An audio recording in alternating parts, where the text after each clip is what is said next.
মার্কিন প্রেসিডেন্টদের নারী কেলেঙ্কারি। দাজ্জালি মিডিয়া আমেরিকাকে আমাদের সামনে পেশ করে মানব সভ্যতার কাণ্ডারি হিসেবে, নীতি ও নৈতিকতার ধারকবাহক হিসেবে। আর আমেরিকার প্রেসিডেন্টকে দেখানো হয় গোটা বিশ্বের অভিভাবক রূপে। অথচ গোটা পৃথিবীতে তাদের দেশেই নারীরা সবচেয়ে বেশি ধর্ষিত ও নির্যাতিত হয়। আজ আমরা দেখাবো কথিত সভ্য আমেরিকার কতিপয় অসভ্য রূপ। আরও দেখাবো তাদের নীতিনৈতিকতার জরাজীর্ণ দশা। কথিত সভ্য আমেরিকার এমন অসভ্য রূপ দেখে আপনি হয়তো খুবই অবাক হবেন।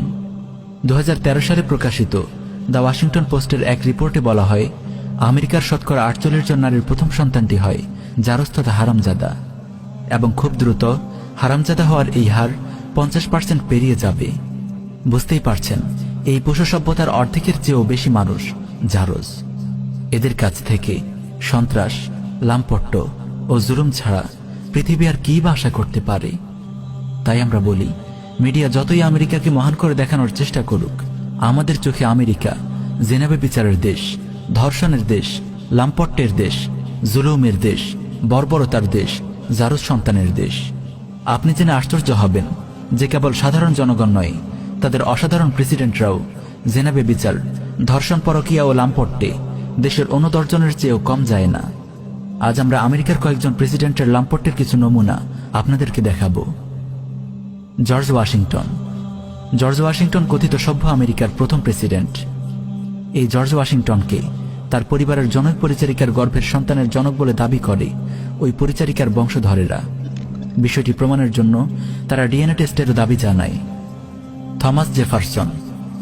আমেরিকার তৃতীয় প্রেসিডেন্ট থমাস জেফারসন স্যালি হ্যালিংস নামের একজন পরিচারিকার সাথে বিবাহ বহির্ভূত অবৈধ সম্পর্ক গড়ে সন্তানের জন্ম দেয় সে। 1998 সালে করা একটি ডিএনএ টেস্টের মাধ্যমে এই অবৈধ সম্পর্কের সত্যতা প্রমাণিত হয়। Franklin D Roosevelt. আপন স্ত্রী এলিয়ানার সেক্রেটারি লুসি মার্সারের সাথে দীর্ঘ সময়ের পরকীয়ার সম্পর্ক ছিল প্রেসিডেন্ট রুজভেল্টের। স্ত্রীর অগোচরে দীর্ঘদিন এই সম্পর্ক চালিয়ে যায় লম্পট এই প্রেসিডেন্ট। অবশেষে স্ত্রী এলিয়ানার হাতে ধরা পড়ে তাদের প্রেমপত্র ভর্তি একটি প্যাকেট। John F Kennedy. অনেক মেয়ের সঙ্গে অবৈধ সম্পর্ক ছিল এই লম্পট প্রেসিডেন্টের। হলিউড তারকা মেরিলিন মনরোর সঙ্গে তার সম্পর্কের কথা সর্বজন বিদিত। এছাড়াও অ্যাঞ্জি ডিকিনসন, মার্লিন ডিয়েত্রিস এবং স্ত্রী জ্যাকির প্রেস সেক্রেটারি পামেলা টার্নারের সঙ্গেও তার অবৈধ সম্পর্কের খবর পাওয়া যায়। George HW. বুশ বা সিনিয়র বুশ। আমেরিকার এই প্রেসিডেন্টের অবদান কেবল রক্তপিপাসু একজন নরপিচাস জন্ম দেওয়ার মাঝে সীমাবদ্ধ নয়, বরং পূর্বসূরীদের রীতি অনুযায়ী এই লম্পটটাও জড়িয়েছিল অবৈধ সম্পর্কে। তার জীবদ্দশায় 2টি অবৈধ সম্পর্কের খবর প্রকাশিত হয়। প্রথমটি হোয়াইট হাউসের কর্মকর্তা জেনিফার ফিটজগারাল্ডের সাথে, আর দ্বিতীয়টি জনক ইতালিয়ান নারীর সাথে। George W. বুশ বা জুনিয়র বুশ লম্পট পিতার যোগ্য সন্তান হিসেবে নিজের সক্ষমতা প্রমাণ করেছিল এই রক্তপিপাসু হায়েনা। পিতার কাছ থেকে পাওয়া লাম্পট্যের শিক্ষা জীবনে বাস্তবায়ন করতে ভুলেনি সে। পিতার মতো ছেলের বিরুদ্ধেও 2টি নারী কেলেঙ্কারির অভিযোগ পাওয়া যায়। দুজনের একজন হল মার্গেই ডেনিস শোয়েডাঙ্গার। সে বুশের বিরুদ্ধে ধর্ষণ মামলাও করেছিল, অবশ্য অজ্ঞাত কারণে সে পরে আত্মহত্যা করে। আরেকটি যৌন কেলেঙ্কারির ঘটনা ঘটে ট্যামি ফিলিপস নামক জনক নর্তকীর সাথে। Bill Clinton. আমেরিকার প্রেসিডেন্টদের মধ্যে যৌন কেলেঙ্কারির শীর্ষে আছে বিল ক্লিন্টন। যুক্তরাষ্ট্রের 42তম এই প্রেসিডেন্টের সঙ্গে হোয়াইট হাউসের কর্মচারী মনিকা লিওনস্কির যৌন কেলেঙ্কারির ঘটনা জনসম্মুখে প্রকাশিত হয়। এই ঘটনাকে কেন্দ্র করে ইমপিচমেন্টের মুখোমুখি হতে হয়েছিল এই লম্পট প্রেসিডেন্টকে।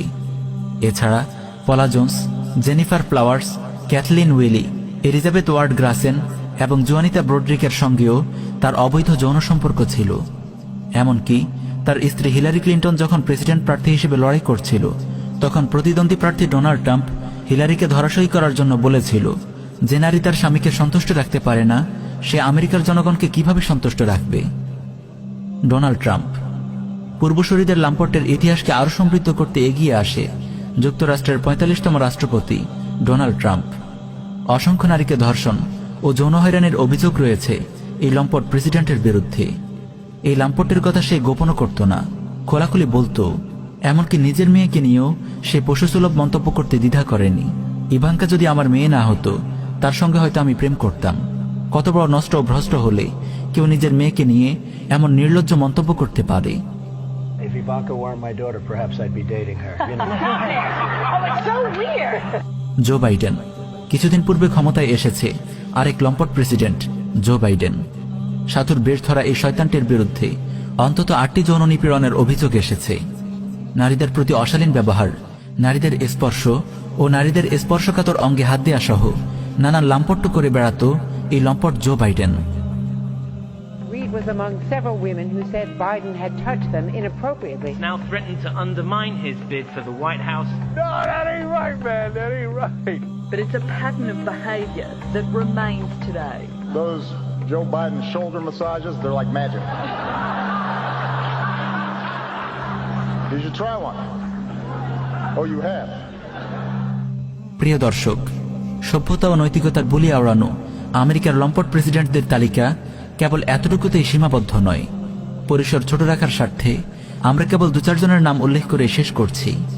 এছাড়াও president Andrew Jackson, William Henry Johnson, John Taylor, James Garfield, Grover Cleveland, Warren Harding, Dwight D Eisenhower, Lyndon B Johnson সহ আর অনেক বড় বড় লম্পট প্রেসিডেন্ট অতীতে গত হয়েছে। প্রিয় উম্মা, সভ্যতা ও নৈতিকতার মুখোশ পরা জারজদের দেশ অসভ্য আমেরিকার এই হলো আসল চিত্র। এজন্যই তো আমরা বলি পাশ্চাত্যের পশু সভ্যতা। মুসলিম বিশ্ব হয়তো বিজ্ঞান ও প্রযুক্তিতে তাদের চেয়ে পিছিয়ে আছে, কিন্তু মানবতা, নৈতিকতা ও পবিত্রতার বিচারে এখনো মুসলিমরা পৃথিবীর শ্রেষ্ঠ জাতি। তাই এই অসভ্য পশ্চিমারা উঠে পড়ে লেগেছে আমাদের ঈমান আকীদা ও নৈতিকতাকে ধ্বংস করার ঘৃণ্য মিশন নিয়ে। তারা চায় মুসলিম বিশ্ব ছড়িয়ে পড়ুক তাদের লম্পট সংস্কৃতি। মুসলিম সন্তানরাও তাদের মতো হারিয়ে ফেলুক পিতৃ পরিচয়, কারণ তারা জানে ঈমান আকীদা ও নৈতিকতাই মুসলিম উম্মাহর মূল শক্তি। এত বিপুল ও আধুনিক সামরিক শক্তি থাকা সত্ত্বেও আফগান, সোমালিয়া ও মালি সহ পৃথিবীর বিভিন্ন ভূখণ্ডে যে তারা মুজাহিদদের হাতে মার খাচ্ছে, তার মূল রহস্য মুমিনদের ঈমান আকীদা ও নৈতিকতা। তাই তারা মুসলিম সমাজ থেকে ঈমান ও নৈতিকতাকে ছিনিয়ে নিতে চায়। মুসলিম বিশ্বে তাদের এই নিকৃষ্ট এজেন্ডা বাস্তবায়ন করতে তারা দুটি শক্তিকে কাজে লাগাচ্ছে, তাগুত সরকার ও শয়তানি মিডিয়া। তাই এই দুটি শক্তির বিরুদ্ধে আমাদেরকে সবসময় সচেতন থাকতে হবে। দাওয়াহ, ইরশাদ ও জিহাদের মাধ্যমে আমাদেরকে মোকাবেলার ময়দানে অবতীর্ণ হতে হবে। আল্লাহ রাব্বুল আলামিন আমাদের সবাইকে আমল করার তৌফিক দান করুন। আমিন ইয়া রাব্বাল আলামিন।